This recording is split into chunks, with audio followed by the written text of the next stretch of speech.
இந்த Redmi A4 5Gயோட video வந்து நம்ம சேனலில் போட்டிருக்கேன். இதில் வந்து பல பேர் கேட்டிருந்தீங்க, இந்த ஏர்டெல் 5G இந்த ஸ்மார்ட் ஃபோனில் ஒர்க் ஆகுமா? இது வந்து 5G ஸ்மார்ட் ஃபோன் தான், பட் ஏர்டெல் 5G ஒர்க் ஆகுமான்னு கேட்டிருந்தீங்க. அதுக்கான ஆன்சர் பார்க்கலாம். இப்போ 5G நெட்வொர்க்கு வந்து 2 டெக்னாலஜியில் கொண்டு வராங்க. SA மற்றும் NSA. SAனா stand alone. அது வந்து பார்த்திங்கன்னா 5Gக்காக கொண்டு வரப்பட்ட ஒரு டெக்னாலஜி. அப்புறம் NSAன்னு ஒரு டெக்னாலஜி இருக்குது, நான் ஸ்டாண்ட் அலோன் டெக்னாலஜி. இது வந்து எக்ஸிஸ்டிங் 4G நெட்வொர்க்கை அதன் மூலமாக இந்த 5Gயை வந்து கொண்டு வராங்க. ஸோ SA மாதிரியான ஃபுல் எஃபிஷியன்சி வந்து இந்த NSA நெட்வொர்க்கில் கிடையாது.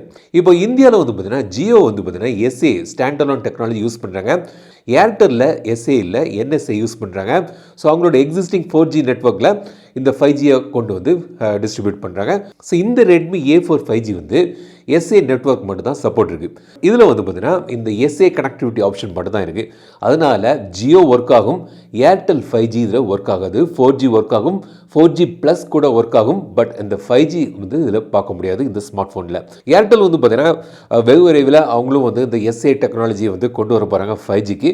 அப்படி இம்ப்ளிமெண்ட் பண்ணும்போது 5G வந்து இந்த ஃபோனில் கிடைக்கும்.